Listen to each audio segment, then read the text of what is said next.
Kalau kita berhakar dengan Allah, nggak mungkin kita rugi. Cuman mau jujur, tanya aja ke hati sendiri. Sama nggak? Sama aja nggak boleh sebetulnya. Masih kurang fair kalau sama. Harusnya Allah lebih ya. Tapi sama juga belum.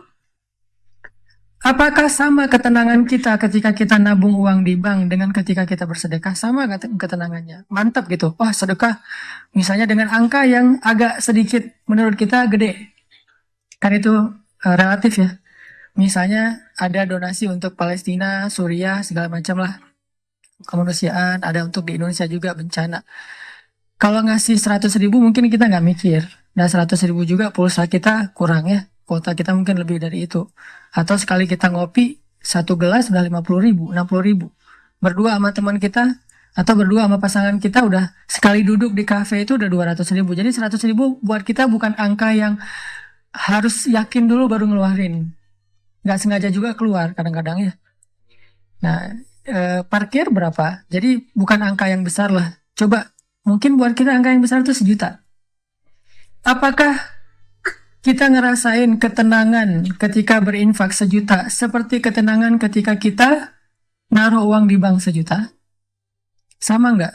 Kalau sama, naikin lagi. 2 juta? 5 juta, 10 juta, sampai angka yang ketika di bank juga kita nggak yakin, ke Allahnya yakin. Itu baru lebih luar biasa tuh. Kayaknya nggak ada angka ke bank kita nggak yakin kan? 1 miliar juga kita yakin. Kalau ada duit 1 miliar, taruh di bank. Justru lebih ragu kalau disimpan sendiri. Taruh di bank lebih yakin. Berarti harusnya walaupun Allah nggak akan minta segede itu, kita nggak perlu ragu untuk berinfak di jalan Allah. Udah ngasih aja. Kalau saya punya hashtag lah ya, yang saya coba belajar ngamalin sedikit-sedikit untuk sendiri. Sedekah sesering belanja. Sedekah sesering belanja. Terutama belanja yang bukan kebutuhan pokok. Mungkin kebutuhan pokok kita sebulan sekali belanja di supermarket 1,5 juta misalnya. Sisanya kita kan masih sering belanja tuh. Ngafe, belanja baju, apa segala macam. Apalagi kalau lagi keluar kota, dinas, pulang-pulang pasti minimal belanjanya 500.000. Kalau nggak 1 juta. Saya punya hashtag sedekah sesering belanja. Kalau saya belanja 1 juta, saya harus sedekah minimal 300.000 sepertiganya. Ini buat sendiri, bukan fatwa ya, bukan hukum fikih. Motivasi nih, motivasi buat sendiri. Karena nggak boleh memfatwakan lebih dari standar fikih kan. Tapi kan boleh memotivasi lebih dari standar fikih. Makanya beda bahasa fadhailul amal dengan bahasa fatwa fikih. Fatwa fikih. Kalau ditanya fikihnya, ya sedekah semampunya, yang lebih atau yang bahkan yang receh kalau bahasa kasarnya. Tapi kalau motivasi, coba 1/3 deh. Berarti kalau kita belanja 1 juta, budget kita 1,3 juta. Begitu selesai belanja 1 juta, langsung saya udah save rekening sosial atau rekening kemanusiaan, transfer. Karena kalau transfer nggak berasa ya, lebih enak gitu. Kalau uang kertas kan, aduh tebal. Kalau transfer tinggal ketik, kirim, ujung-ujung lama-lama, kenapa tinggal segini saldonya gitu. Pokoknya biasain kayak gitu. Jadi kita sisi positifnya apa? Pertama, kan tujuan bersedekah itu salah satu goals dari sedekah itu apa? Menghilangkan rasa kikir kan? Salah satu goals dari sedekah itu menghilangkan rasa kikir. Jadi ukuran sedekah yang afdol itu adalah ukuran yang bisa membuang rasa kikir di hati kita. Gimana membuang rasa kikir? Sampai kita ngerasa nggak sayang lagi dengan uang itu untuk diberikan kepada Allah. Itu berarti udah hilang rasa kikir. Sampai kita merasakan membantu orang lain itu lebih berharga daripada menyimpan atau menumpuk-numpuk harta. Udah hilang rasa kikir. Berarti kita harus belajar menghilangkannya dengan sedekah. 1. Kedua apa? Kita jadi perhitungan untuk belanja. 1 juta, 1,3 juta. 2 juta, 2,6 juta. 10 juta, 13 juta. Kan gitu kan ya? Jadi ngitung gitu. Apalagi buat ibu-ibu nanti nih. Ibu-ibu lah. Karena kadang-kadang kalau kan ada tutorial belanja ala Rasulullah kan. Salah satu tutorial belanja ala Rasulullah itu apa? Bawa barang sendiri. Nabi pernah lagi belanja di pasar, terus ditemenin sama Abu Hurairah kalau nggak salah. Pas Nabi beli apa gitu, Abu Hurairah pengen bawain barang Nabi. Kata Nabi, orang yang belanja membawa barangnya sendiri. Nanti baca tuh di Riyadhus Shalihin. Bab etika-etika gitu, termasuk etika berbelanja. Kenapa disuruh bawa barang sendiri? Biar ketahuan kalau dia udah belanja banyak. Bayangin yang bawanya suami, supir, kan nggak ketahuan. Enteng aja kan ya, yang dibawa cuma kartu kredit doang atau kartu debit misalnya. Kan ringan tuh. Begitu dia bawa sendiri rempong gitu kan. Oh udah banyak juga ya belanja saya. Makanya Nabi menyunahkan tutorialnya bawa belanja sendiri. Jangan titipin ke orang lain. Jadi teman-teman yang dirahmati Allah SWT, di situ kita bisa ngukur. Kita nih yakin gak sih sama Allah sebetulnya? Karena kalau kita nggak terlalu yakin sama Allah, wajar kalau gitu kehidupan kita itu agak-agak banyak tersendat. Soalnya kenapa? Aku tergantung prasangka hambaku kepadaku. Ya kita sendiri yang jadi jawabannya. Gimana kita yakin sama Allah, kayak gitulah Allah ngasih ke kita. Saya sering membuktikan hal-hal kayak gitu, agak sedikit spekulasi tapi ke Allah. Jangan spekulasi ke makhluk. Kalau mau spekulasi, dalam tanda petik gambling, coba gambling ke Allah.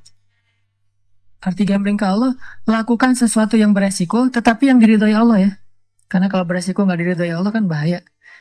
Nggak ada akad berarti dengan Allah. Sesuatu yang beresiko tapi diridhoi Allah. Saya pernah ngebuktiin itu berkali-kali. Nikah. Kok beresiko, Ustaz? Nggak punya modal nikahnya. Kan standar pertanyaan paling mainstream tuh kalau mau nikah apa? Dari calon mertua. Kerjanya apa gitu kan ya? Paling mainstream tuh. Kalau saya ditanya kerjanya apa, belum punya pekerjaan, terus gimana ngasih makan? Allah yang ngasih makan. Tapi pede jawabnya, sampai mertua juga. Belum lagi ngeluarin dalil ya. Kan ustadz lah ya, banyak dalil. Ayat, hadis, banyak lah udah saya kumpulin bisa jadi satu buku tuh. Khusus ayat dan hadis untuk melamar. Mudah-mudahan nanti bisa di-share ayat dan hadis bahan untuk melamar, nembak calon mertua lah. Pak, itu ada tuh hadis ya. Cuman saya agak-agak ragu nih bunyinya kayak gimana tuh, kurang lebih sih yang pernah saya dengar dari Ustadz. Nih hadis sahih loh Pak. Kalau datang seorang pemuda yang baik akhlaknya gitu kan ya. Jangan ditolak. Itu saya pernah dengar, Bapak pernah dengar? Pernah sih. Nah gimana Pak? Saya beres langsung urusan. Masa dia mau nolak hadis kan ya? Ingkar sunnah tuh udah jadinya bahaya. Bu, jangan pakai-pakai hadis deh dan segala macam. Nggak mungkin dia ngomong kayak gitu. Nikah tuh nggak punya modal, tapi ya bismillah aja lah. Gambling kan. Masa saya mau taat kepada Allah dibiarin telantar kan nggak mungkin. Kan menikah itu untuk taat kepada Allah kan. Nggak hawa nafsu. Emang hawa nafsu. Masa nikah nggak pakai hawa nafsu? Ya ada yang keliru nih di masyarakat kita. Katanya nggak boleh menikah karena hawa nafsu. Bukankah nikah itu adalah solusi buat hawa nafsu? Oh nikah tuh nggak karena Allah tuh, karena nafsu. Nggak berbenturan dua hal ini. Tapi kalau dia menikah karena hawa nafsu dan ingin menghalalkan dengan terhormat hawa nafsu itu namanya karena Allah. Nggak ada cerita karena Allah berarti nggak melibatkan hawa nafsu. Nggak kayak gitu sih bahasanya. Sama kayak kita kerja nih. Lu kerja karena pengen gaji itu bukan karena Allah. Pengen gaji dan karena Allah itu nggak berbenturan. Kenapa kita pengen gaji? Karena kita pengen mendapatkan rezeki yang halal dan menafkahi keluarga. Dan itu semuanya karena Allah. Jadi nggak dibilang, udah jangan mengharapkan gaji, harapkan pahala. Pahala itu salah satunya gaji. Karena pahala dalam bahasa Arab nggak ada pahala, yang ada al-jaza, al-ajru. Al-jaza itu artinya balasan, al-ajru itu artinya upah. Upah itu bisa dalam bentuk kesehatan, bisa dalam bentuk materi uang, bisa dalam bentuk kebaikan di akhirat, bisa dalam bentuk terhindar dari api neraka, dan seterusnya. Itu al-jaza, al-ajru. Termasuk mendapatkan hak kita dalam sebuah pekerjaan. Nggak masalah mengharapkan, saya kerja di Telkomsel, kenapa? Gajinya gede. Nggak apa-apa. Selama yang kita dapatkan itu halal. Tapi kalau yang kita kejar gaji gede dan syubhat, apalagi haram, itu bukan karena Allah. Termasuk menikah. Menyalurkan, kenapa kamu menikah? Karena saya pengen menyalurkan kebutuhan biologi saya secara halal. Wah, nggak karena Allah nih, nafsu nih. Emang nafsu, emang kenapa? Bukankah Allah mengatakan litas kunu ilaiha? Apa arti litas kunu ilaiha? Supaya tenang, supaya jadi nyaman, gejolak di dalam diri kalian dengan cara kepadanya. Itu bahasa. Kan di Al-Mu'minun juga dikatakan, walladzina hum li furujihim hafizun. Kalau nggak bisa hafizun, maka dia salurkan. Gimana cara nyalurinnya? Dua. Illa ala azwajihim. Yang kedua nggak usah dibahas. Yang satu aja. Illa ala azwajihim, kepada istri mereka. Bukan istri mereka, istri-istri mereka. Illa ala azwajihim. Kalau dia menyalurkan dengan cara yang lain selain yang dibolehkan kayak gitu, kata Allah, faulaika humul adun. Dan Allah nggak suka kepada orang yang melampaui batas. Jadi menikah karena Allah, karena saya ingin menyalurkan kebutuhan biologis secara halal misalnya. Makanya mencari yang sesuai dengan kriteria masing-masing. Kalau misalnya ada yang kriterianya harus yang Arab, cari aja Syarifah, Habaib apa. Kalau Habib perempuannya Syarifah kan ya. Atau saya pengen yang Oriental, pergi aja ke Korea lah atau ke Jepang. Saya pengen yang misalnya etnik, nah, bisa di Indonesia misalnya. Ini mas selera, nggak masalah. Bukankah Nabi justru mengatakan memilih perempuan itu yang pertama justru fisiknya? Walaupun yang paling berharga bukan fisik, tapi tetap ditaruh yang paling depan. Karena itu yang ketahuan duluan kan. Kita nggak mungkin tahu kesolehannya langsung ketika awal ketemu, ini soleha banget nih, belum tentu. Ketika udah kenal dekat baru tahu ternyata dia rajin tahajud, rajin tilawah. Walaupun kadang-kadang kita ngelihat dia di Instagram postingan terakhir tilawah, alhamdulillah 1 juz hari ini misalnya. Bisa kayak gitu. Tapi rata-rata yang pertama dilihat fisiknya kan ya. Walaupun fisik banyak menipu sih, hasil editan segala macam. Pas ngeliat orangnya, hah? Lebih cantik dari di Instagram, sih. Dia salah ngedit.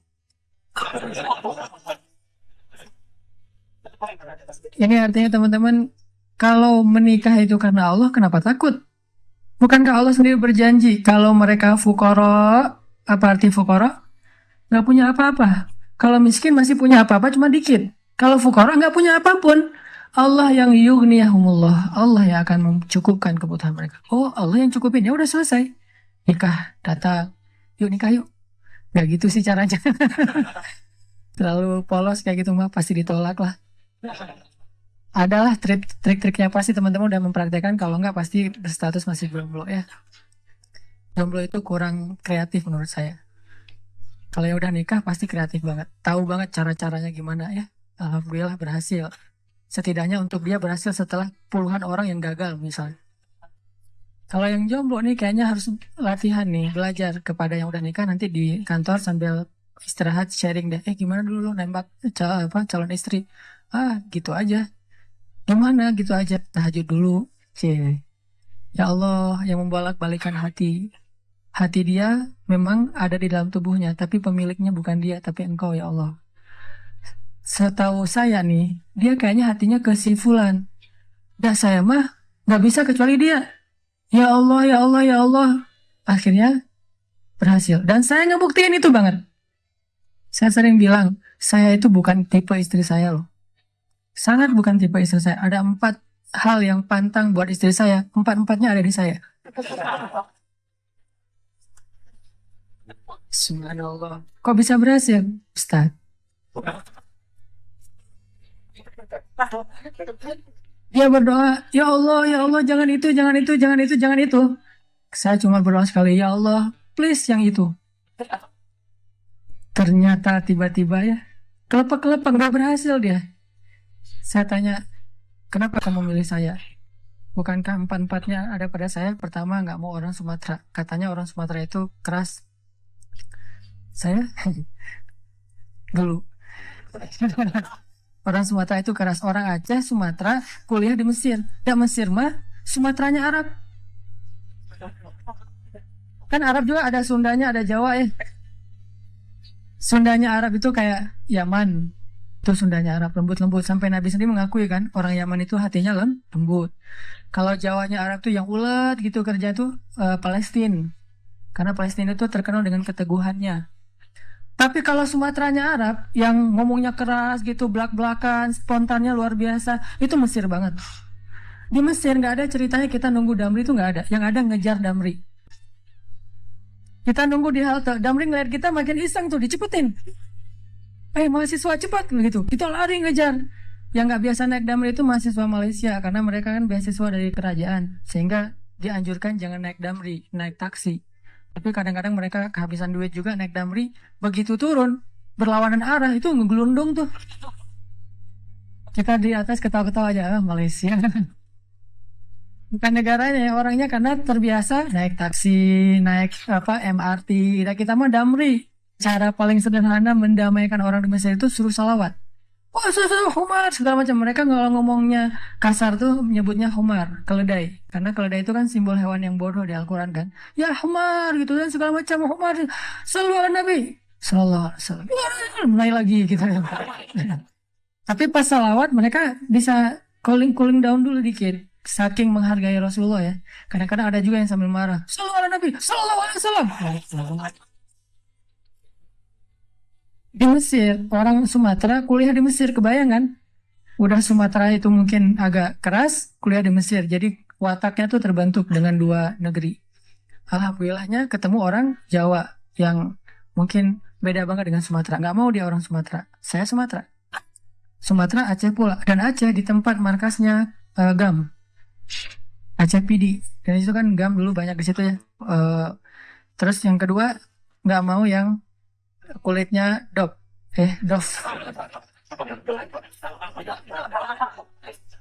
Kebanyakan ke pantai misalnya. Saya nyebutnya nggak dop sih, nyebutnya eksotis gitu. Ketiga, nggak mau yang berewokan. Gak usah tanya kenapa. Keempat, nggak mau anak pesantren. Ini juga nggak tahu kenapa nih. Empat-empatnya ada di saya nih. Ya Allah, please jangan itu. Ya Allah, saya pengennya itu. Kuat-kuatan doa. Ternyata doa saya lebih diijabah. Tadi kan, Ustaz. Pas ketemu sama dia, kenapa kamu mau sama saya? Padahal empat-empatnya ada di saya. Karena kamu punya yang kelima. Apa? Hati kamu. Nah gitu sih ngomongnya. Yang jujurnya bukan itu mah versi jaim ya. Kalau versi jujurnya, kenapa? Karena kamu pelet gitu ya. Peletnya pakai apa? Pakai Al-Quran. Begitu ketemu, Bismillahirrahmanirrahim. Ria-ria dikit lah. Tapi ria untuk kebaikan kan, biar dapat seseorang yang sesuai dengan isi hati. Ngeklik langsung, ya Allah, berhasil. Dan setelah itu, biarin Allah aja yang ngatur. Mau kerja apa, mau tinggal di mana. Ternyata alhamdulillah saya ngerasain justru rezeki itu Allah mudahin setelah menikah. Dulu awal-awal saya datang ke Bandung, kita ngontraknya itu di rumah yang tempat pembuangan sampah di Tegalega tuh, di salah satu lapangan di Bandung, di pojok Tegalega itu ada pembuangan sampah. Kita tinggal di situ. Paling murah soalnya di situ. Mulai saya usaha nerjemahin buku, nggak ada yang mau nerbitin. Terjemahannya jelek katanya. Ya udah deh. Mungkin bukan terjemahannya yang jelek. Melihat muka saya dia sebel. Banyak orang yang ngeliat muka saya tuh sebel. Termasuk tadi calon istri saya pertama ngeliat muka saya, apaan sih nih orang kayak gini banget. Sekarang kok gini banget ya kamu? Tuh, nerjemahin buku nggak bisa. Akhirnya saya nulis buku sendiri. Karena nggak bisa nerjemahin, nulis aja sendiri. Caplok aja pokoknya, nulis apa yang bisa ditulis, tulis. Kalau ke penerbit juga nggak ada yang mau nerbitin. Ada satu-satunya penerbit yang mau nerbitin, katanya royaltinya sedikit banget dan bayarnya setahun sekali. Bayangin, royalti setahun sekali. Sedikit sekali lagi tuh. Akhirnya saya terbitin sendiri. Jadi penerbit, jadi direktur, jadi penulis, jadi kuli. Angkat buku pakai kotak Marlboro, lintasin Jalan Soekarno-Hatta, ngirim ke Sumatera, Kalimantan. Pelan-pelan akhirnya usaha nambah dari penerbitan ke jual pulsa. Cie. Jadi saya dulu pernah jadi vendor gitu, saya bahasa kerennya, vendor Telkomsel gitu ya. Saya tuh jual pulsa, ada 60 cabang pulsa di Bandung sebelum ada di Alfamart dan Indomaret. 60 cabang pulsa. Terus nambah lagi ke jual beli mobil second. Beli, jual, dikira orang kaya banget, padahal gonta-ganti aja karena emang dijual. Tapi yang harga murah di bawah 100 juta, bukan yang mobil-mobil mahal. Terus coba-coba di properti. Ternyata Allah mudahin setelah menikah. Karena kenapa? Allah yang janjiin. Allah nggak mungkin ingkar janji. Gambling dikit lah di awal. Tapi di tengah dan di akhir kita akan melihat banget gimana Allah nunjukin kebenaran janji-janjinya. Tapi kalau kita nggak berani gambling sama Allah, ya Allah pasti akan nunjukin ke kita yang terbayangkan oleh kita. Saya sering bilang, nasib kita itu tergantung iman. Kalau kita pengen kehidupan kita amazing, kita harus punya iman yang amazing. Kalau kita pengen dapat lebih banyak miracle dalam hidup kita, surprise, berarti iman kita itu harus miracle. Kalau iman kita ilmiah, kita hanya akan mendapatkan kehidupan yang ilmiah sesuai dengan hitung-hitungan kita. Kalau kayak gini, 1 tambah 1, 2. Kalau kita pengen hidup kita banyak kejutan, 1 tambah 1, 10, berarti kita harus punya keimanan yang amazing, miracle, ajaib kayak gitu. Aku tergantung prasangka hambaku kepadaku. Dan salah satu cara nguji iman, gambling aja sama Allah. Saya berangkat ke Mesir gambling, gak bawa uang sama sekali. Tapi alhamdulillah di Mesir, Allah kasih rezeki yang luar biasa. Bahkan bisa ngirimin buat adik-adik di Aceh, karena ibu saya Saya kalau telepon ibu, mak butuh apa? Adik-adik belum bayar sekolah, kirimin bayar sekolah. Mak butuh apa? Ini mau bulan puasa di rumah nggak ada kulkas, masa beli es terus di tetangga. Berapa kulkas? Satu aja nggak usah banyak-banyak, beli kulkas. Alhamdulillah bisa ngirim gitu. Oh butuh apa lagi? Nih kamu kalau telepon mah harus nggak enak ke tetangga. Selalu nelponnya ke rumah tetangga kan. Pasang telepon dong di rumah nanti kamu bayar ya bulanannya. Siap, kirimin. Pokoknya alhamdulillah kehidupan di rumah kita juga jadi terangkat sejak ke Mesir. Padahal pergi ke Mesirnya nggak punya modal. Modalnya apa? Allah di Indonesia dengan Allah di Mesir itu sama. Itu aja modalnya. Kalau di Indonesia saya bisa makan, kenapa di Mesir enggak? Orang Allahnya sama. Yang ngasih makan kan sama. Kecuali Allahnya beda. Berarti pendaftaran dulu, isi form visa dulu, segala macam kan repot kan. Tapi Allahnya sama. Jadi yang ngasih saya makan di Indonesia Allah yang itu, yang ngasih saya makan di Mesir juga Allah yang sama. Jadi nggak ada yang berubah kecuali tempatnya doang. Sumbernya sama. Gambling. Akhirnya Allah mudahkan. Berangkat nggak ada beasiswa. Tapi sampai di sana dapat 3 beasiswa. Dan ternyata mudah banget. Pertama kayaknya salah satu yang paling cepat dapat beasiswa di Mesir itu saya tuh. Biasanya kalau dari Indonesia nggak dapat beasiswa, terjun bebas, sampai di Mesir tuh harus lulus ujian pertama dulu nih, baru dapat beasiswa. Minimal 6 bulan. Saya kurang dari 1 bulan dapat beasiswa. Datang, seminggu pertama ditampung sama teman-teman yang seleting, langsung lamar beasiswa dulu ke beberapa lembaga. Mesir itu negara yang menengah, bukan negara kaya, tapi memberi beasiswa ke ratusan ribu mahasiswa asing. Negaranya tuh bukan kayak Kuwait, kayak Emirat, kayak Dubai, bukan. Negara biasa banget, lebih lemah dari Indonesia secara ekonominya, tapi ngasih beasiswanya luar biasa ke mahasiswa asing, ratusan ribu, terutama Afrika. Nah, akhirnya saya coba tes beasiswa, ditanya dari mana, Indonesia, bisa ngaji nggak? Karena dipikir orang Indonesia nggak bisa ngaji. Saya bilang dikit-dikit, biar nggak ngasih yang susah-susah gitu ya. Dikit-dikit, saya bilang. Oh ya udah, coba baca surat apa? Al-Fatihah aja deh. So, Al-Fatihah mah insya Allah lah ya. Al-Fatihah baca saya pakai irama Al-Ghamidi. Bismillahirrahmanirrahim. Alhamdulillahi Rabbil Alamin. Dia nangis. Wah baper Yang ngetesnya nangis. Masya Allah orang Indonesia bisa ngaji. Ceplok langsung beasiswa. Wah udah gening dapat beasiswa. Saya datang lagi ke lembaga yang lain. Beasiswa. Bisa ngaji? Dikit-dikit. Ya udah coba ngaji surat apa? Terserah. Al-Ikhlas boleh? Boleh, Al-Ikhlas. Al-Ikhlas, Al-Falak, Al-Fatihah. Lulus, alhamdulillah ya. Ada itu mah insya Allah lulus. Dikirain orang Indonesia tuh kayak orang yang baru masuk Islam yang mungkin belajar Al-Quran juga baru gitu. Alhamdulillah saya udah sering ikut musabaqah dari kecil dan alhamdulillah sering juara nasional. Jadi ya, dikit-dikit bisa lah untuk bikin orang agak-agak baper, tahu trik-triknya. Akhirnya dia apalagi Al-Fatihah Al-Ikhlas kan, alhamdulillah dapat beasiswa 3 langsung. Akhirnya saya punya rumah 3, 1 dekat Sungai Nil. Kalau lagi bete di situ aja, sekalian kalau ada apa-apa nanti nyemplung. Pernah diputusin tawaf Sungai Nil, masa lalu ya, nggak usah dibahas ya.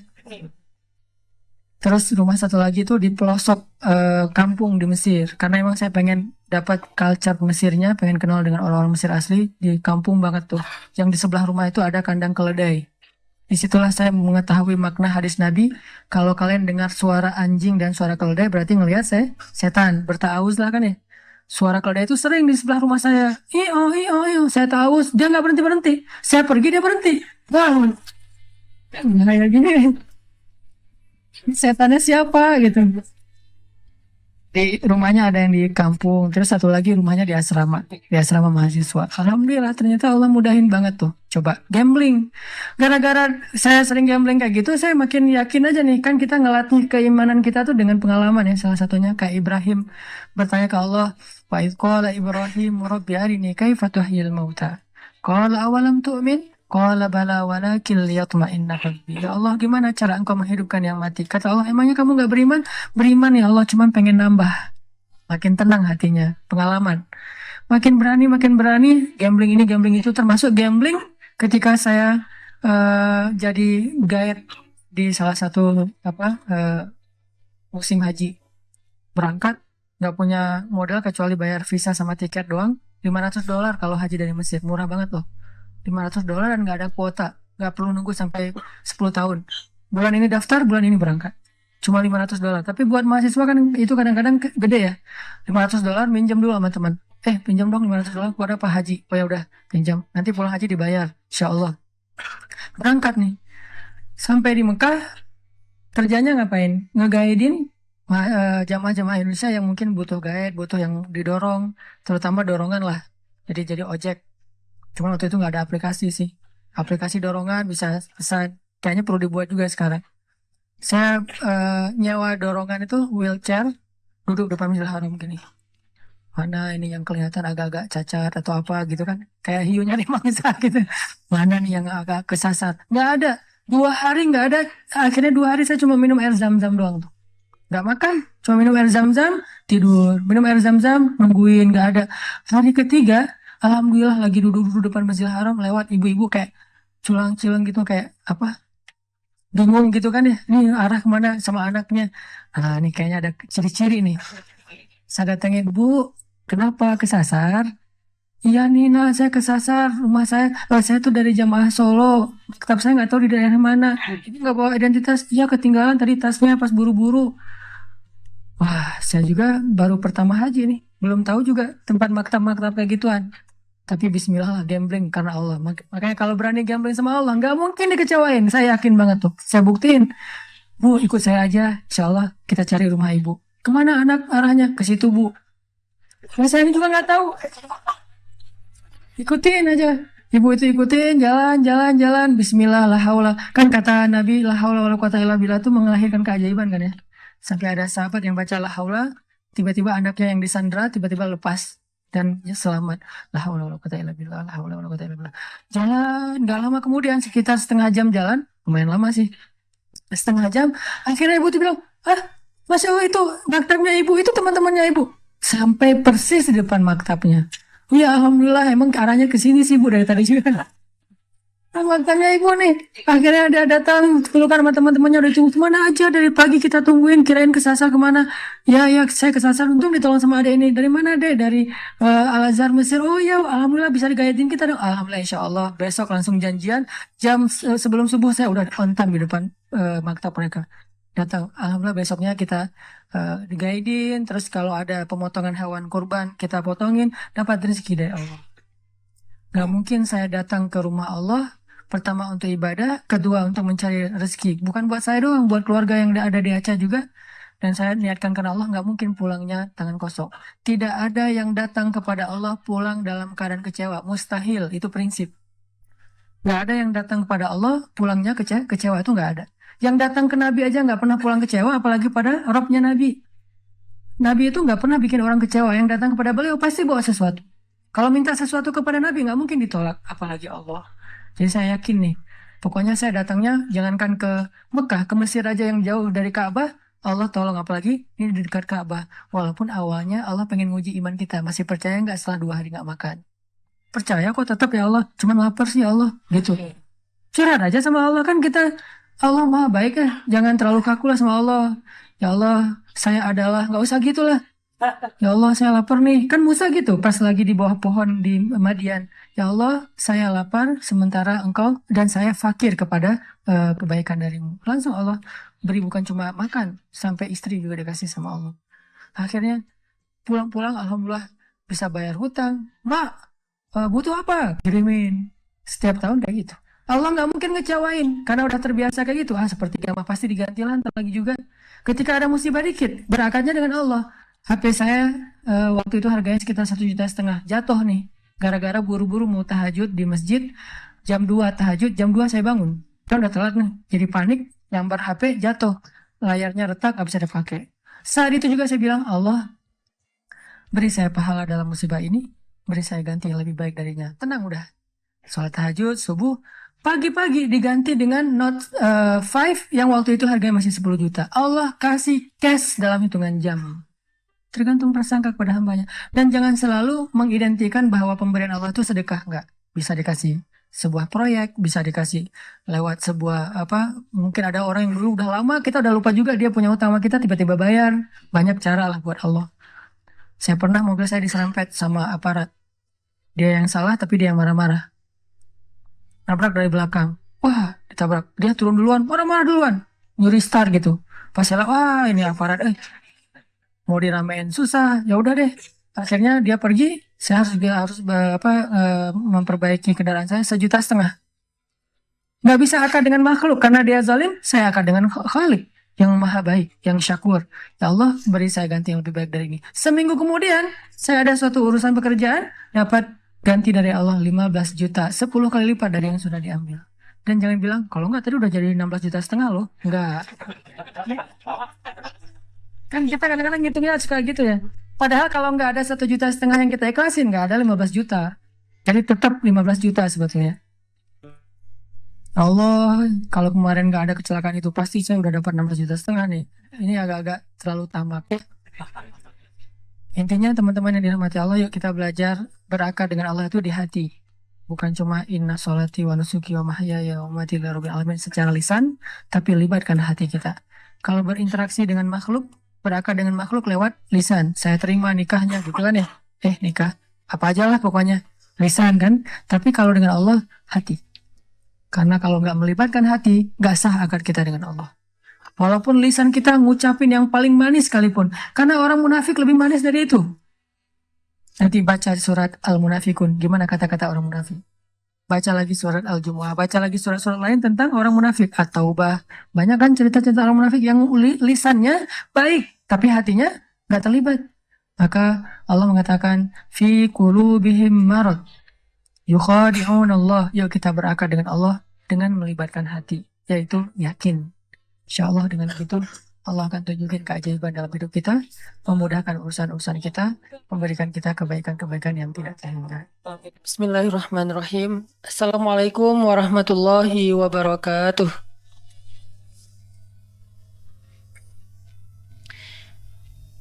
Innal hamdalillah nahmaduhu wa nasta'inuhu wa nastaghfiruh wa na'udzu billah min syururi anfusina wa sayyiati a'malina. Man yahdihillah fala mudhillalah wa may yudlil fala hadiyalah. Asyhadu an la ilaha illallah wahdahu la syarikalah wa asyhadu anna Muhammadan abduhu wa rasuluhu la nabiyya ba'dah. Allahumma shalli sallim wa barik ala sayyidina wa habibina wa maulana wa syafi'ina wa uswatuna Muhammadin sallallahu alaihi wasallam. Radina billahi rabba wa bi Muhammadin nabiyya wa bil islami dina. Rabbi syrah li sadri wa yassir li amri wa hlul 'uqdatan min lisani yafqahu qawli.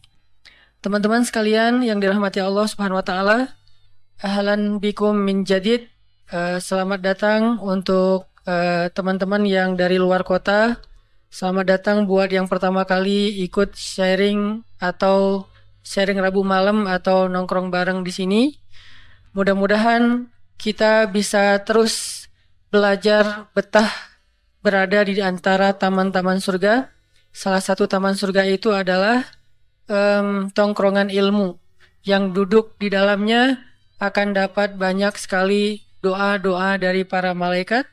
Yang duduk di dalamnya akan mendapatkan banyak sekali curahan rahmat dari Allah Subhanahu wa taala.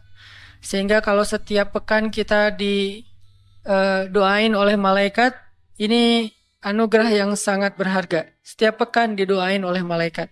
Minimal sepekan sekali. Kalau teman-teman yang lebih banyak ikut majelis-majelis ilmu, nongkrong di rumah Allah, mudah-mudahan setiap harinya didoakan oleh malaikat dan Allah Subhanahu wa taala mengucurkan rahmat dalam kehidupan kita.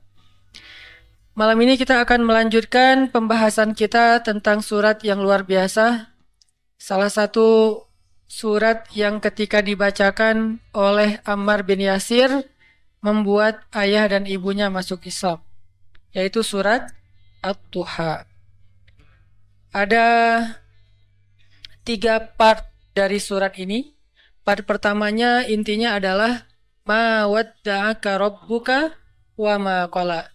Di situ Allah seolah-olah ngasih tahu ke kita supaya kita jangan berputus asa, supaya kita jangan merasa kesepian, supaya kita jangan patah semangat, supaya kita jangan pesimis, supaya kita jangan pundung. Kenapa? Siapapun boleh meninggalkan kita, tapi Allah nggak pernah ninggalin kita. Pasangan kadang-kadang kalau lagi ngambek, boleh nggak baca WA kita sampai 3 hari, tapi Allah, gimana pun kita bikin dosa, kita berdoa Allah masih dengar kita. Orang lain bisa aja ninggalin kita karena ada hal yang nggak nyaman. Allah itu sering dapat hal yang nggak nyaman loh dari kita, tapi nggak pernah ninggalin kita. Rasa-rasanya nggak ada cinta yang lebih sejati dan pastinya kecuali cinta dari Allah kepada hambanya. Bahkan seorang ibu aja nggak bisa nandingin cinta Allah kepada kita. Padahal ibu udah paling baik ya.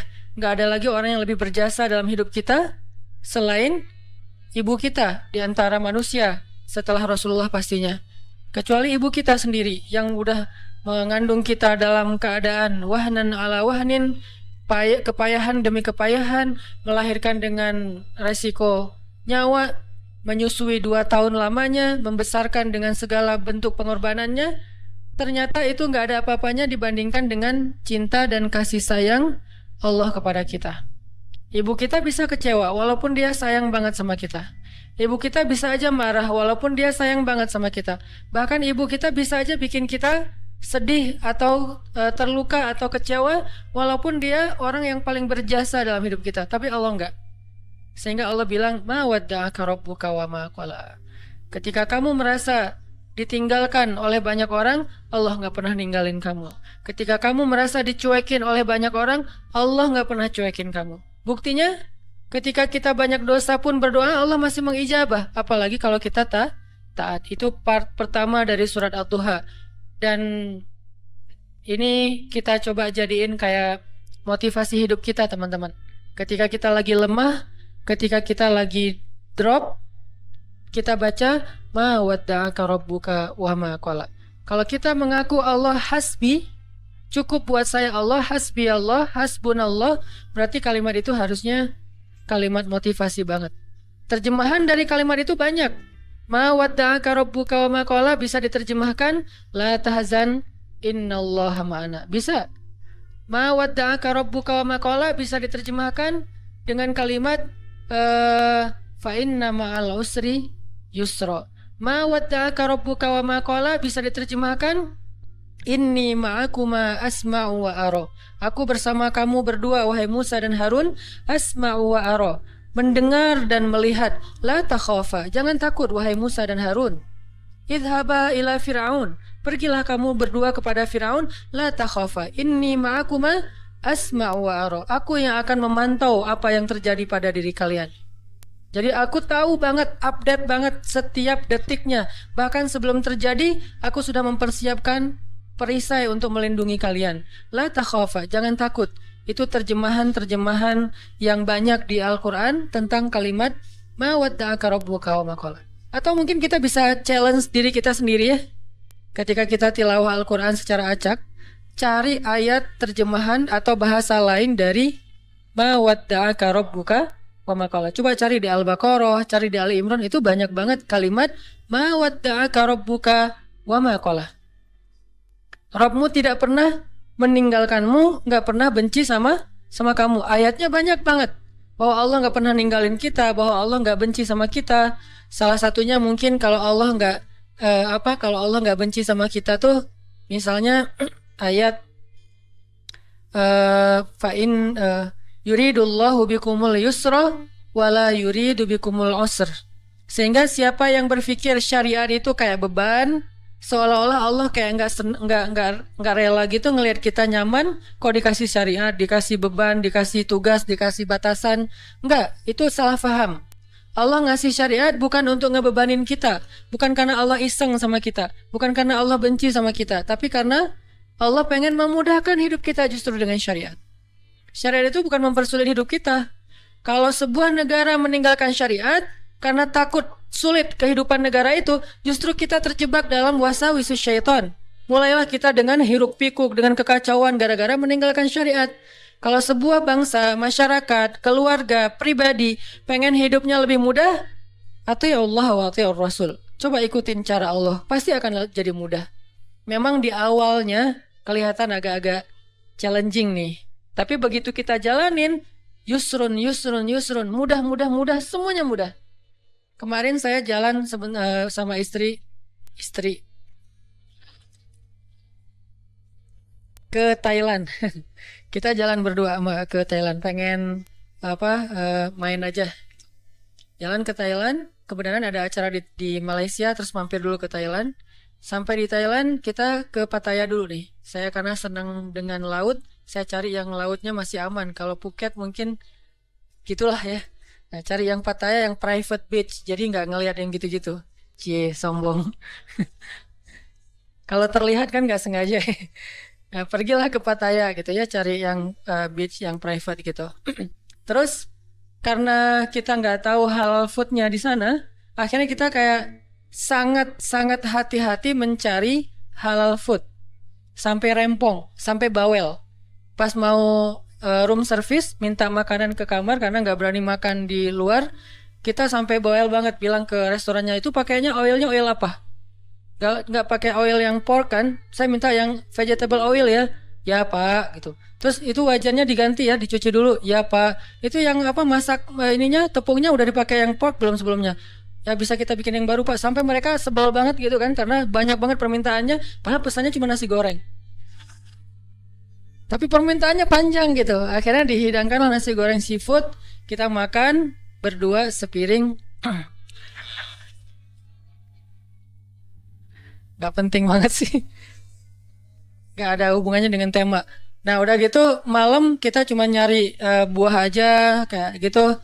Nah karena kita berusaha untuk ketat dalam masalah halal food, kalau nggak benar-benar kita bisa yakin bahwa ini halal atau minimal dia apa aman gitu, maka kita nggak akan berani. Ini berusaha lah, belajar taat kecil-kecilan. Bukan hal besar sebetulnya. Tapi justru saya ngeliat di sini hal kecil dihargain sama Allah.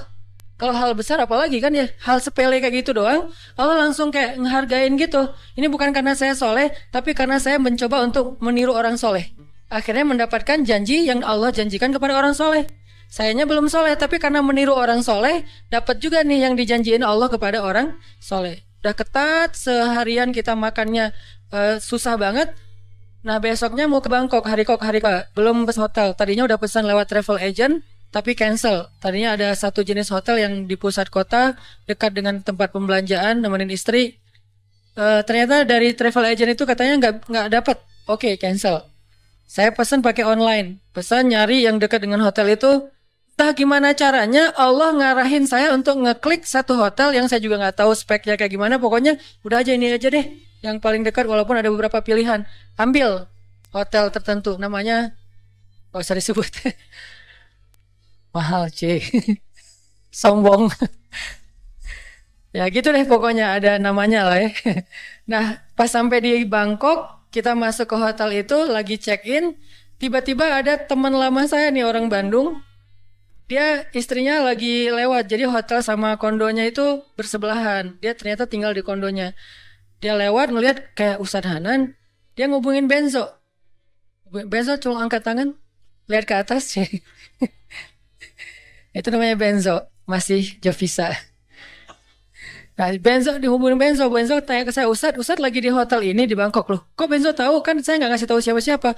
Nggak, tadi ada teman yang ngelihat Ustadz. Dia kayak ragu gitu, bener nggak? Oh iya bener, kenapa? Dia ngajak Ustadz nanti malam cari makan halal dan Thai banget gitu.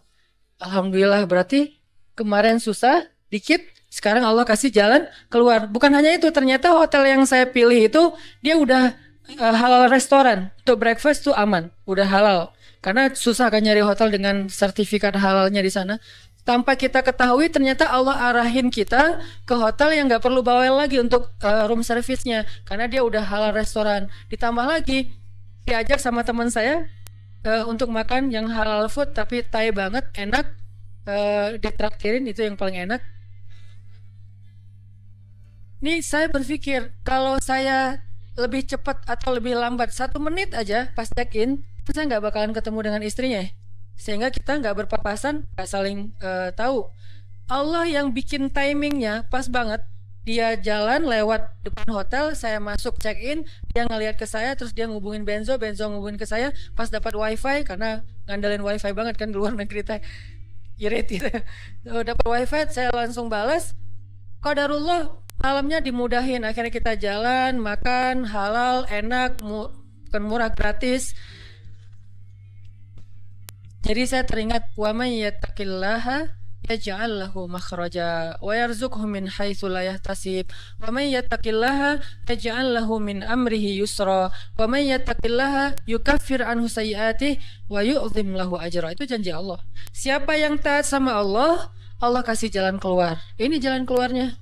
Siapa yang taat sama Allah, Allah kasih rezeki yang tidak terduga-duga. Ini rezeki yang tidak terduga-duga. Akhirnya ketemu teman orang Bandung yang udah tinggal di sana. Siapa yang taat sama Allah, Allah mudahin urusannya. Jadi mudah kemana-mana digayat. Siapa yang taat sama Allah, Allah gugurkan dosanya. Berharap kayak gitu. Dan dilipat gandakan pahalanya. Berharap juga kayak gitu. Ini artinya hal sepele gini aja Allah hargain. Karena faman ya'mal mithqala dzarratin khairan yarah. Pasti Allah bales.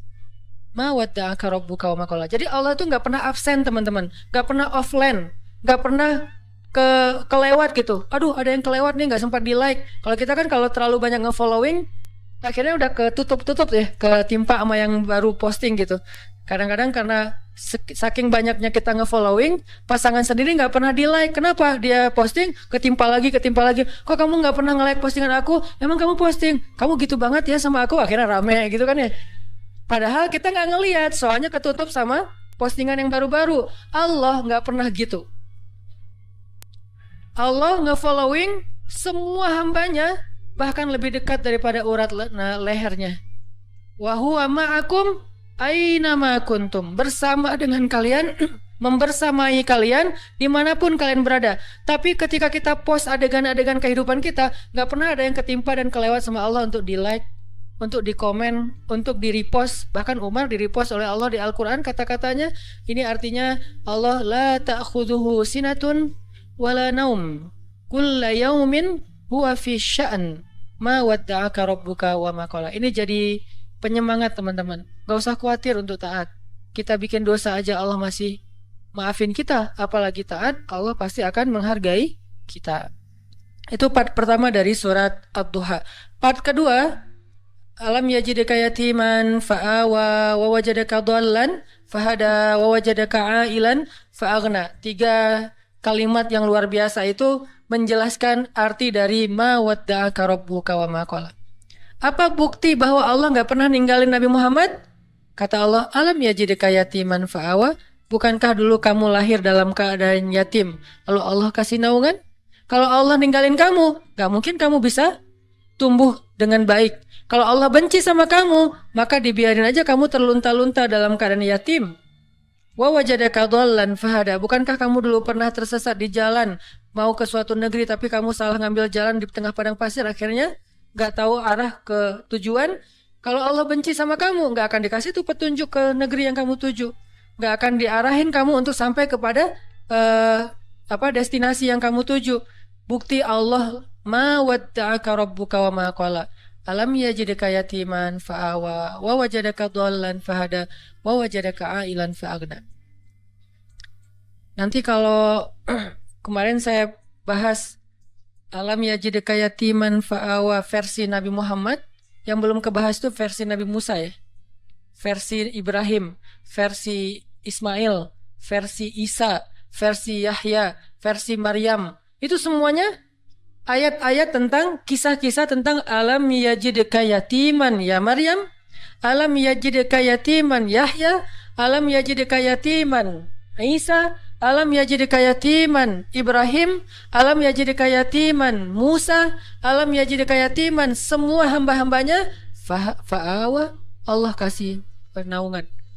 Baca kisah-kisah Al-Quran untuk memahami maksud alam yajidka yatiman fa'awa, terutama kisah Yusuf. Alam yajidka yatiman fa'awa. Yatim gimana? Yatimnya Yusuf. Yatim di dalam sungai, di dalam sumur, nggak punya siapa-siapa. Ayahnya nggak tahu di mana keberadaan anaknya, kakak-kakaknya udah nggak peduli dengan adiknya. Yatiman fa'awa. Fa'awa pertama ditemukan oleh para musafir. Fa'awa kedua masuk ke dalam istana, dan seterusnya dan seterusnya. Alam yajidka yatiman fa'awa. Insyaallah nanti kita lanjutkan lagi pembahasan surat Ad-Duha ini. Ini bukan cuma tafsir ya teman-teman, tapi ini tadabbur. Saya berusaha untuk menganalogikan dengan kehidupan kita supaya kita bisa menjadikan ayat itu sebagai motivasi hidup kita. Barakallah, kita lanjutkan setelah sholat Isya. Ini sholat terus tapi maksiat jalan. Apakah diterima amal ibadahnya? Dan bagaimana agar istiqomah dalam berhijrah, Ustaz? Masih newbie ini mungkin, Ustaz. Jangan sampai kita terjebak dalam jebakan-jebakan setan tuh suka gitu ya. Dia bilang, rugi lo sholat tapi masih buat dosa. Akhirnya kita jadi malas sholat. Padahal sholat itu cara kita untuk ninggalin dosa. Inna sholata tanhal fahsya wal munkar. Itu sifat dari sholat, itu mencegah kita dari dosa. Udah Ustaz tapi nggak tercegah. Lihat, minimal ada rasa feeling guilty kan. Itu bukankah itu bagian dari progres spiritual dalam diri kita? Dulu kita kan nggak feeling guilty berbuat dosa. Sejak kita mulai sholat, berbuat dosa mulai feeling guilty kan, walaupun nggak langsung bisa meninggalkan. Itu udah progres loh. Dan itu udah terbukti bahwa sholat itu benar-benar tanha al fahsya wal munkar. Mulai ngerasa nggak enak, mulai ngerasa malu. Dulu nggak ada malunya, malah bangga lagi berbuat dosa. Sekarang malu. Bukankah malu itu bagian dari iman? Berarti sholat membangun keimanan kita. Merasa nggak enak sama Allah. Bukankah muraqabah itu bagian dari iman? Merasa dipantau oleh Allah. Mulai merasa setelah itu nyesal. Dulu nggak ada nyesalnya, habis buat dosa biasa aja, malah bangga, malah cerita-cerita. Sekarang malah nyesal. Masih buat dosa sih, tapi setidaknya udah nyesal. Maka terusin sholatnya, perbaiki sholatnya, Allah akan perbaiki diri kita dari dosa. Jadi fokus kita perbaiki sholatnya. Oh mungkin sholat kita masih kurang tepat waktu. Oh mungkin sholat kita masih belum di masjid. Oh mungkin sholat kita belum di shaf pertama. Oh mungkin sholat kita belum banyak tambahin dengan gimmick sunnah-sunnahnya. Oh mungkin sholat kita belum banyak ditutup dengan istighfar setelah sholatnya, doa dan seterusnya. Perbaiki sholat kita, Allah akan perbaiki hidup kita. Jadi jangan sampai kita terjebak sama setan mengatakan, rugi aja kamu sholat banyak dosa. Enggak, itu mah kerjaan setan yang bikin kita jadi merasa sholatnya jadi sia-sia. Enggak ada kebaikan yang sia-sia. Sholat itu kan kebaikan, nggak mungkin sia-sia. Tapi masih korupsi Ustadz, masih bohong, masih curang, masih apa. Nggak, itu urusan lain. Yang jelas, jangan sampai gara-gara udah terlanjur bikin dosa meninggalkan kebaikan yang sudah kita kerjakan. Itu lebih buruk lagi keadaannya. Makanya mending sholatnya perbaiki, nanti Allah akan perbaiki hidup kita. Ini persepsi yang harus kita bangun ya. Jangan sampai terkesannya nggak usah lah menghijabi kepala daripada kita udah berhijab tapi masih suka ngomongin orang. Mending kita menghijabi hati. Gak ada menghijabi hati, karena menghijabi hati itu sesuatu yang buruk. Khatamallahu ala qulubihim. Allah menutup hati mereka kan. Hati itu jangan ditutup, hati itu dilapangkan, dibuka. Alam nashrah laka sadrak. Jadi yang benar menutup kepala, membuka hati, bukan menutup hati, membuka kepala. Kebalik. Menutup hati, membuka kepala. Summum bukmun umyun. Bahaya tuh. Khatamallahu ala qulubihim. Bahaya tuh kalau menutup hati. Tapi kalau menutup kepala membuka hati, memang harusnya kayak gitu. Jadi bukan sebaliknya, menutup hati membuka kepala. Ini persepsi umum yang disebut dengan syubhat. Pemahaman-pemahaman yang keliru di antara umat Islam yang mudah-mudahan bertahap kita perbaiki. Termasuk tadi, sia-sia sholatnya masih bikin dosa. Enggak. Justru dengan sholat dia bikin dosanya udah mulai merasa bersalah, udah mulai merasa malu, udah mulai merasa menyesal setelahnya, udah mulai mengurangi sedikit-sedikit walaupun belum bisa maksimal. Setidaknya seperti itu.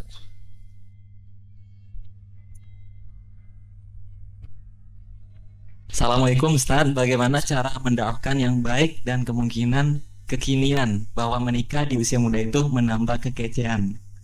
Ada seorang pemuda di tengah-tengah masih ada yang menganggap bahwa pacaran itu sah-sah saja, Ustaz.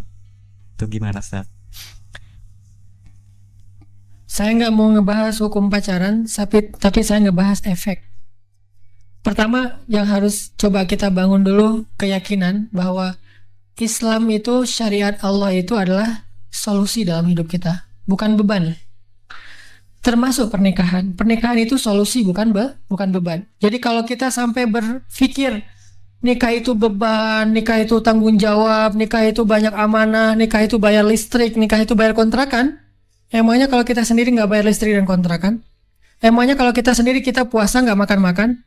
Terus pasangan kita nggak bayar listrik dan kontrakan di kos-kosannya? Emangnya dia nggak makan? Kita sama-sama manusia, kita makan, pasangan kita juga makan. Kita bayar kontrakan, dia juga bayar kontrakan. Nggak ada yang berubah loh statusnya.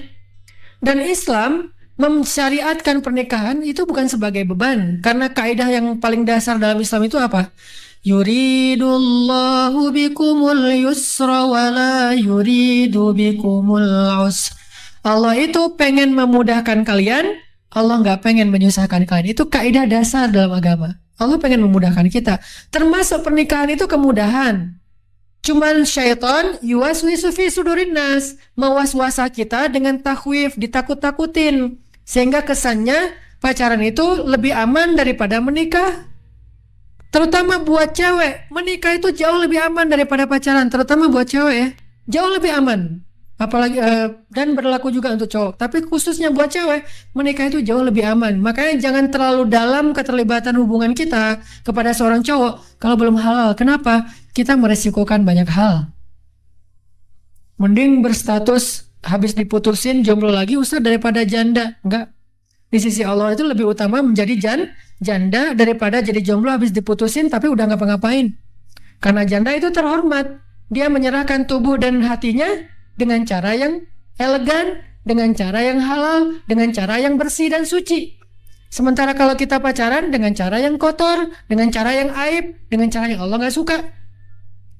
Dan gimana pun nauzubillah kalau ada janda, mungkin dia janda muda baru menikah beberapa hari atau beberapa bulan bercerai, itu lebih baik tetap daripada orang yang pacaran. Jadi jangan membuli orang-orang yang mungkin tidak mampu mempertahankan pernikahan dalam waktu yang lama. Karena gimana pun mereka sudah berusaha melakukan yang Allah suka, walaupun kemudian mungkin ada sedikit ujian tidak mampu bertahan. Setidaknya mereka udah try dan do yang paling best yang mereka bisa. Effortnya udah luar biasa. Jadi jangan menghakimi, membuli, baru 2 bulan, 3 bulan menikah udah cerai, nggak keren apa segala macam. Masih lebih mending mereka daripada yang kemudian udah menyerahkan tubuhnya dengan cara yang tidak elegan dan tidak terhormat, kemudian diputusin. Itu nggak banget. Maka teman-teman, kita yakini dulu bahwa syariat Islam itu solusi. Syariat Islam itu mudah, syariat Islam itu sempurna, nggak ada celah kekurangan di dalamnya. Sehingga kita yakin bahwa gimana pun nggak bisa dibandingin. Pacaran sama menikah itu bukan perbandingan. Yang ada perbandingan nikah muda atau nikah nanti aja, itu boleh dibandingin. Karena dua-duanya halal. Nggak boleh membandingkan yang halal dengan yang haram. Karena kita nggak boleh istikharah antara dua hal pilihan, satu halal, satu haram, itu nggak perlu istikharah. Gua pacaran atau nikah ya? Salat istikharah dulu deh. Nggak ada itu. Istikharah tidak berlaku untuk dua hal yang satu halal, satu haram, tidak berlaku. Dia hanya berlaku untuk dua-dua yang halal. Cuman kita bingung mana yang lebih pas buat kita. Jadi kalau mau membandingkan, jangan nikah atau pacaran, tapi nikah muda atau nikah nanti. Nikah usia cukup atau nikah usia lanjut. Itu boleh ngebandingin. Karena dua-duanya baik, dua-duanya halal. Tapi kalau nikah dengan pacaran nggak perlu dibandingin. Ini mencuri atau bekerja ya, itu nggak perlu istikharah. Ini buka jilbab demi karir atau pakai jilbab dengan karir nanti akan beresiko, nggak perlu istikharah. Karena itu yang satu halal, yang satu haram. Tidak berlaku istikharah dalam pilihan seperti itu. Jadi pertanyaannya juga mungkin sudah keliru nih, kita luruskan sedikit. Tidak membandingkan antara pernikahan dengan pacaran. Yang dibandingkan antara pernikahan sekarang atau nanti saja setelah lulus kuliah, itu boleh. Dan jawabannya sangat relatif. Kalau buat saya pribadi, karena emang saya salah satu profesi saya ngebully para jomblo. Dalam tanda petik artinya memotivasi, ya udah makin cepat makin baik, walaupun bukan berarti tanpa ada prepare, ikhtiar, usaha, persiapan, bukan. Yang jelas kebaikan itu lebih baik disegerakan, kan gitu ya. Dan gak usah khawatir lah, hidup kita itu kan Allah yang jamin. Allah kan yang memelihara kita, bukan mertua, bukan orang tua. Kalau Allah yang memelihara kita, sama aja statusnya masih sendiri atau udah punya pasangan, gak ada bedanya. Jadi buat saya sih gak perlu dibandingkan antara pacaran dengan menikah. Yang jelas pacaran setelah nikah itu keren. Saya udah ngerasain. Pacaran setelah nikah itu keren banget. Lebih keren daripada sebelum nikah. Ya gitulah. Sudah ketahuan. Pokoknya kalau belum nikah tuh semuanya syubhat atau haram kan ya. Nama-nama dosa. Ngelihat aja dosa. Kalau udah nikah, ngelihat aja pahala. Apalagi ya. Jadi makin kayak tiap hari dapat pahala gitu kan. Nah ini insya Allah. Jadi nggak perlu dibandingkan, hanya masalah mana yang lebih cocok buat kita, bukan mana yang lebih utama sekarang atau nanti. Itu doang sih. Masya Allah.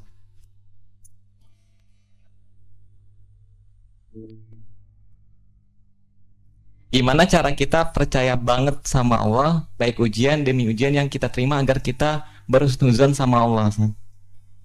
Nah, itu yang pertama, Ustaz. Mungkin bisa langsung tanya jawab. Gimana kita percaya kalau kita lagi ada masalah, Allah nggak akan ninggalin kita gitu ya? Intinya seperti itu. Coba tadaburin, renungkan surat Ad-Duha. Itu surat motivasi banget. A'udzu billahi minasy syaithanir rajim. Bismillahirrahmanirrahim. Wadduha wal-laili idza saja. Ma wadda'aka rabbuka wa ma qala. Walal akhiratu khairul laka minal ula. Walasawfa yu'tika rabbuka fatarda. Perhatikan surat Ad-Duha secara utuh dari ayat pertama sampai selesai. Itu ayat ketika Nabi lagi hampir putus asa. Turun ketika Nabi dalam keadaan berkeluh kesah. Ketika Nabi dalam keadaan gak pede. Ketika Nabi dalam keadaan sedih berat. Kenapa? Karena wahyu sudah 6 bulan gak turun. Jarang banget sampai selama itu wahyu gak turun. Jadi kayak ibarat kita tuh udah 6 bulan gak ketemu dengan kekasih kita. Udah 6 bulan gak dapat WA dari pasangan kita. Kan 6 bulan loh. Atau udah 6 bulan WA kita gak dibaca-baca. 6 bulan pernah gak WA-nya gak dibaca 6 bulan? Paling-paling 2 hari 3 hari aja udah baper berat ya. Apalagi sampai 6 bulan Nabi tidak dapat wahyu selama 6 bulan. Gak ketemu Jibril 6 bulan lamanya, sampai Nabi berpikir jangan-jangan saya sudah dipecat sebagai seorang Nabi. Sedih banget. Jangan-jangan Allah udah benci sama saya. Jangan-jangan Allah udah ninggalin saya. Jangan-jangan Allah udah memberhentikan saya. Jangan-jangan Allah udah gak ridho lagi kepada saya. Ya Allah gimana ini, gimana ini. Turunlah ayat setelah 6 bulan Nabi dalam keadaan sedih. Wadduha wal-laili idza saja. Demi pagi yang terang benderang, demi malam yang sudah senyap dan nyaman, udah semuanya tenang. Ma wadda'aka rabbuka wa ma qala. Berarti siang dan malam Tuhanmu tidak pernah meninggalkanmu dan gak benci sama kamu wahai Muhammad. Ini ayat buat kita. Kalau ada yang mengatakan, apa maunya Allah sama saya? Kayaknya Allah gak ridho nih, saya jadi orang benar nih. Apa sih yang Allah pengen dari saya? Semua yang udah saya lakukan, tapi kok jadi kayak gini? Allah menjawab, ma wadda'aka rabbuka wa ma qala. Allah tuh gak pernah benci sama kamu wahai hambaku. Dan Allah itu gak pernah meninggalkan kamu. Kemana Allah ketika saya butuh? Kenapa Allah gak mengijabah doa saya? Dan seterusnya ketika kita mengeluh. Ayatnya, ma wadda'aka rabbuka wa ma qala. Ketika kita merasa dulu sebelum saya hijrah kayaknya hidup saya enak-enak aja, lempeng. Sekarang setelah saya hijrah kenapa rezeki saya jadi seret gini, jadi nggak enak? Ma wadda'aka rabbuka wa ma qala. Kayaknya Allah nggak rela banget saya jadi orang benar. Ma wadda'aka rabbuka wa ma qala. Kayaknya Allah nggak rela saya ninggalin dosa. Ma wadda'aka rabbuka wa ma qala.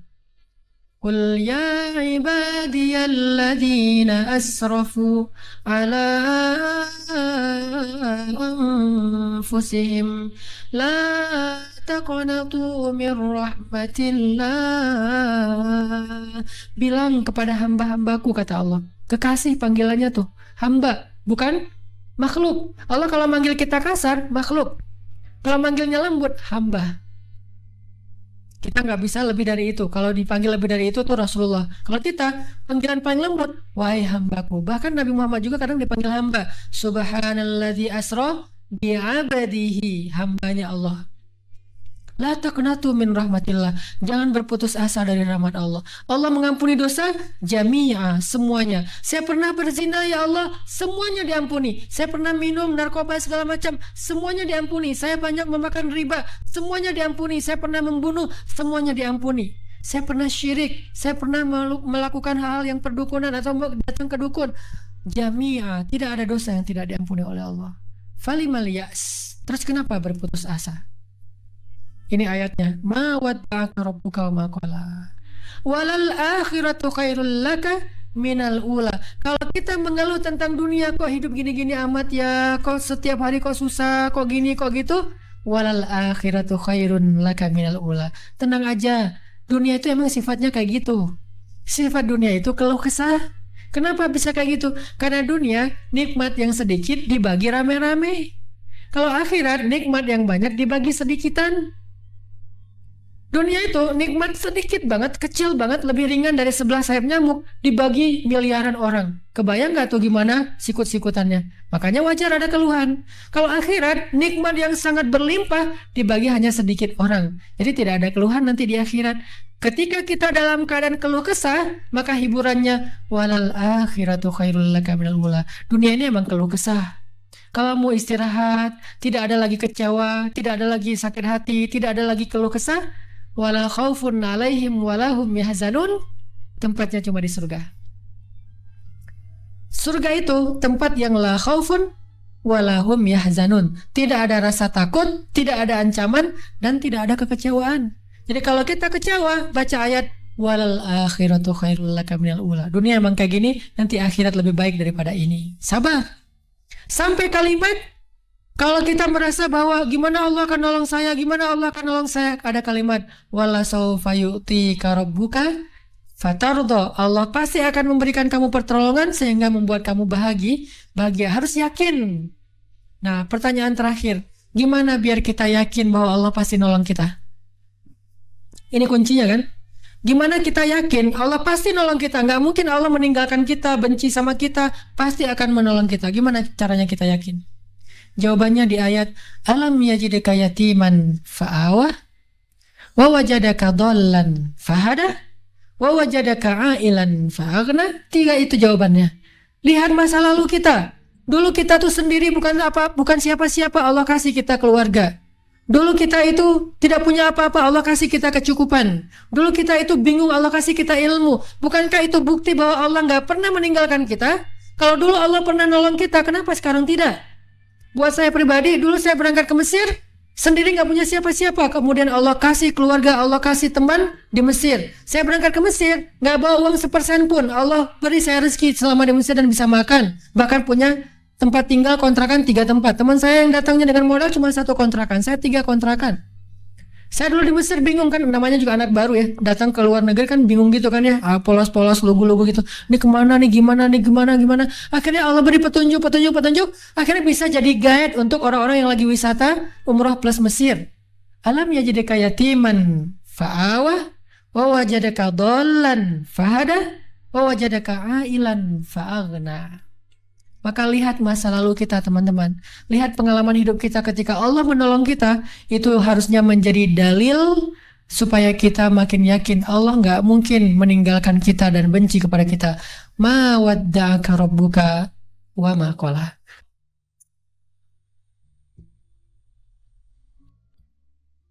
Ini terkait menghafal Quran, Ustaz. Bagaimana cara menghafal Al-Quran pas saat kuliah dan bagaimana murotalnya bisa bagus seperti Ustadz Hanan. Terima kasih. Ini dari Akhwat Rizky Hidayah. Mangga, Ustaz. Sebaik-baik bacaan Al-Quran itu adalah bukan yang dibaca dengan suara merdu. Sebaik-baik bacaan Al-Quran yang dibaca dengan hati. Saya tuh dari kecil sering ikut musabakoh. Jadi kalau dari seni vokal, irama, saya ngerti. Tapi saya baru ngerasa bahwa bacaan ini berasal di hati saya setelah saya sampai di Mesir. Padahal dari kecil udah biasa baca Quran dengan irama-irama yang kita pelajari. Bahkan dulu saya sempat salah paham yang saya pernah cerita kan. Dulu saya pikir Ummu Kulsum itu adalah qari'ah di Mesir. Sehingga saya banyak dengar lagu-lagunya Ummu Kulsum untuk belajar irama baca Al-Quran. Sehingga pas saya lagi kuliah ke Mesir, minggu-minggu pertama saya di Mesir, yang saya cari itu adalah kasetnya Ummu Kulsum. Padahal Ummu Kulsum itu penyanyi popnya Mesir. Saya pikir dia sebagai ustazah, saya nyebutnya ustazah Ummu Kulsum. Nyari di toko-toko buku Islami, ada kaset Ummu Kulsum, dia kaget. Hah? Ummu Kulsum yang mana? Itu yang Ifrah ya albi, bahagialah wahai kekasihku, katanya. Hah? Kenapa kamu nyarinya di toko buku Islam? Kan dia ustazah baca Quran. Astagfirullah, kata orangnya.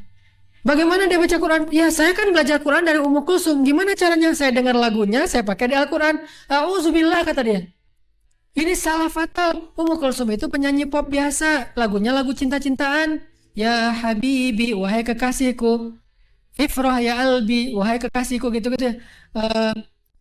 Lagu-lagu janganlah kau tinggalkan aku, kayak gitu-gitulah lagu-lagu Ummu Kulsum yang ngehit. Dan dia itu kayak lagu apa long lasting gitu ya, dari zaman tahun 60-an sampai tahun 2000-an lagunya masih didengar, sampai orang bilang ketika Ummul Kulsum meninggal, cowok-cowok Prancis tuh banyak yang nangis karena fansnya tuh banyak orang Prancis. Sekarang saya belajar Qurannya kepada Ummul Kulsum, nyarinya di toko buku Islam, kata dia itu salah. Terus gimana? Belajarnya kepada tokoh-tokoh kayak Siddiq Al-Minshawi, Mustafa Ismail, ini kori-kori ulama-ulama Mesir. Baru saya sadar saya salah selama ini. Akhirnya saya tanya ke beberapa guru Al-Quran, gimana baca Quran biar bagus? Bacalah, kata dia. Bukan dengan lisan. Ada orang membaca Al-Quran dengan suara bagus, tapi nggak kena di hatinya. Di hati yang mendengar juga biasa-biasa aja. Ada orang suaranya biasa-biasa aja, pas dia baca, kita bergetar hatinya loh. Kenapa?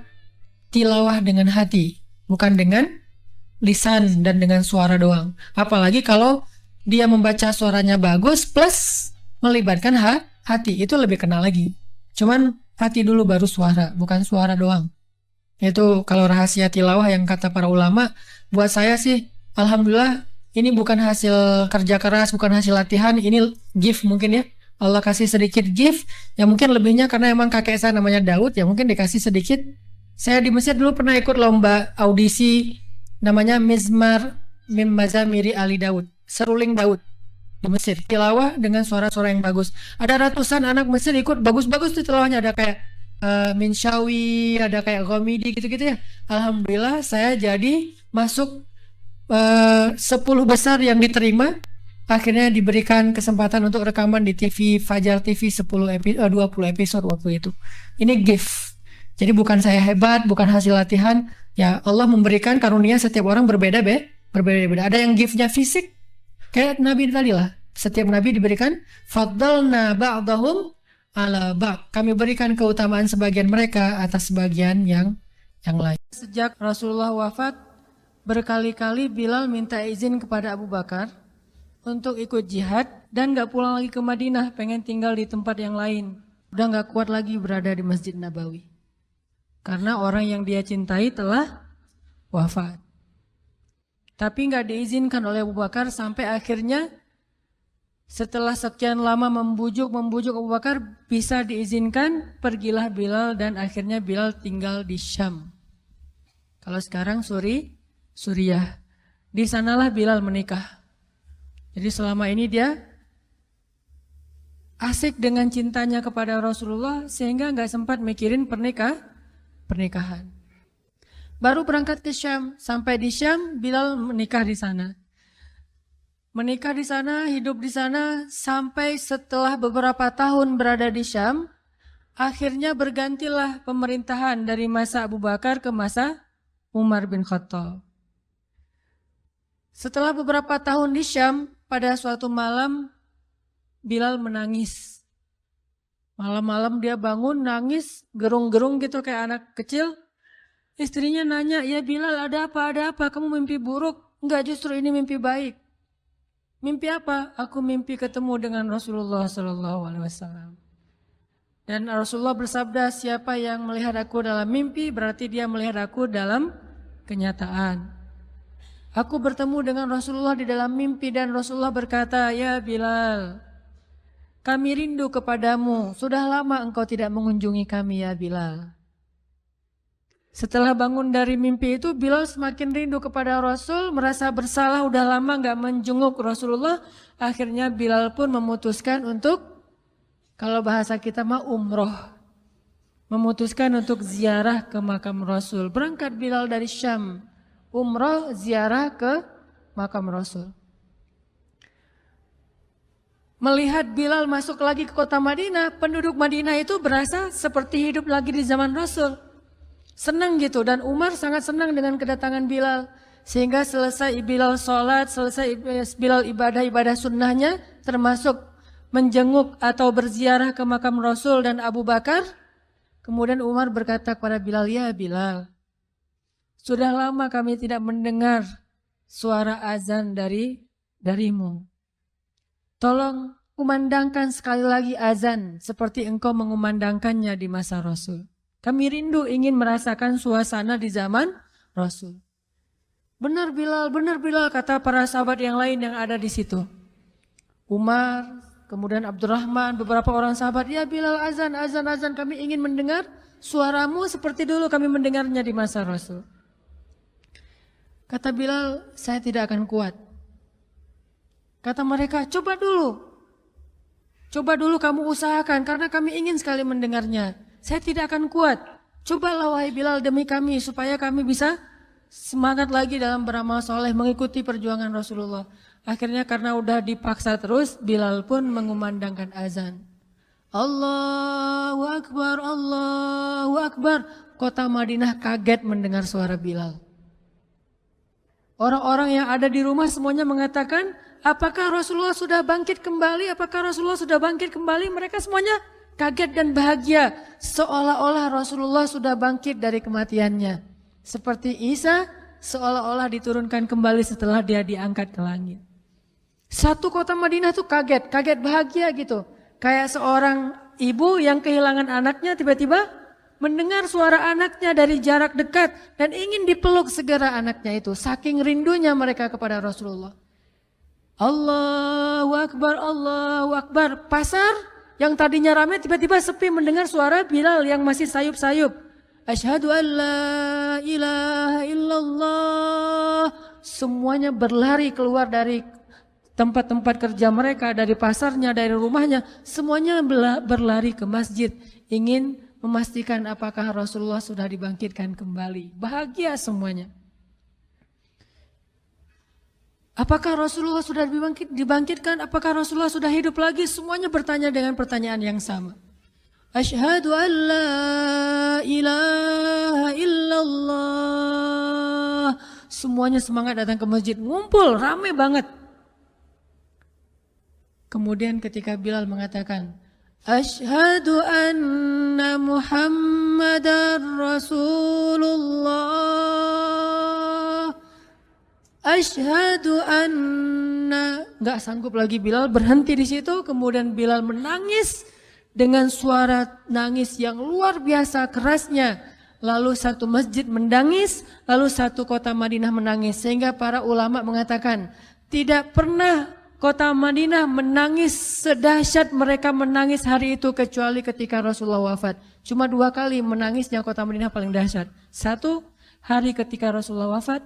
2 hari ketika Bilal kembali mengumandangkan azan dan mengucapkan asyhadu anna Muhammadar Rasulullah. Semuanya menangis.